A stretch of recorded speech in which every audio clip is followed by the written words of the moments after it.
ছেলে যদি মেয়ের জন্য কাঁদে বুঝবেন অভিনয়, আর মেয়ে যদি ছেলের জন্য কাঁদে বুঝবেন আরও বেশি অভিনয়। বর্তমান যুগটাই এমন। স্ত্রীর কথায় ওঠা বসা করাটা কাপুরুষতা হতে পারে, কিন্তু স্ত্রীকে পাগলের মতো ভালোবাসা কাপুরুষতা নয়।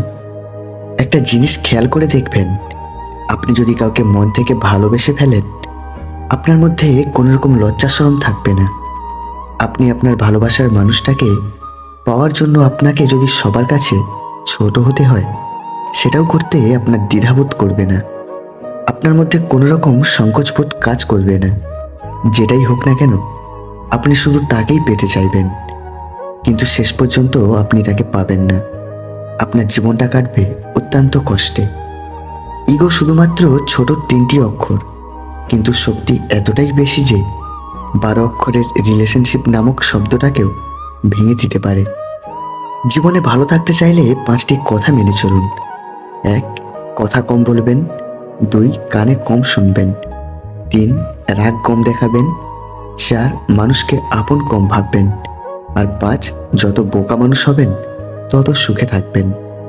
যেদিন লোকে জানতে পারবে তোমার পকেটের টাকা খতম, সেদিন তুমি জানতে পারবে যাদের তুমি আপন ভাবতে আসলে তারা কেমন।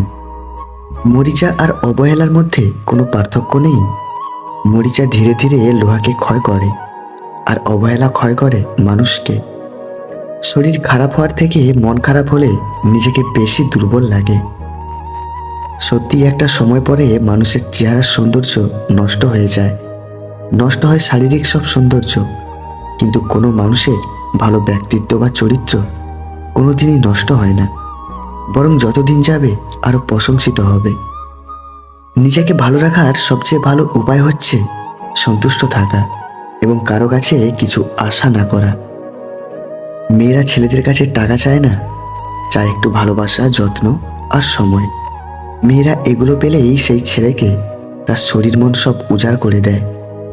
অতিরিক্ত গুরুত্ব দিতে গিয়ে আমরা কিছু কিছু মানুষের কাছে নিজেরাই নিজেদেরকে অনেক সস্তা বানিয়ে ফেলি।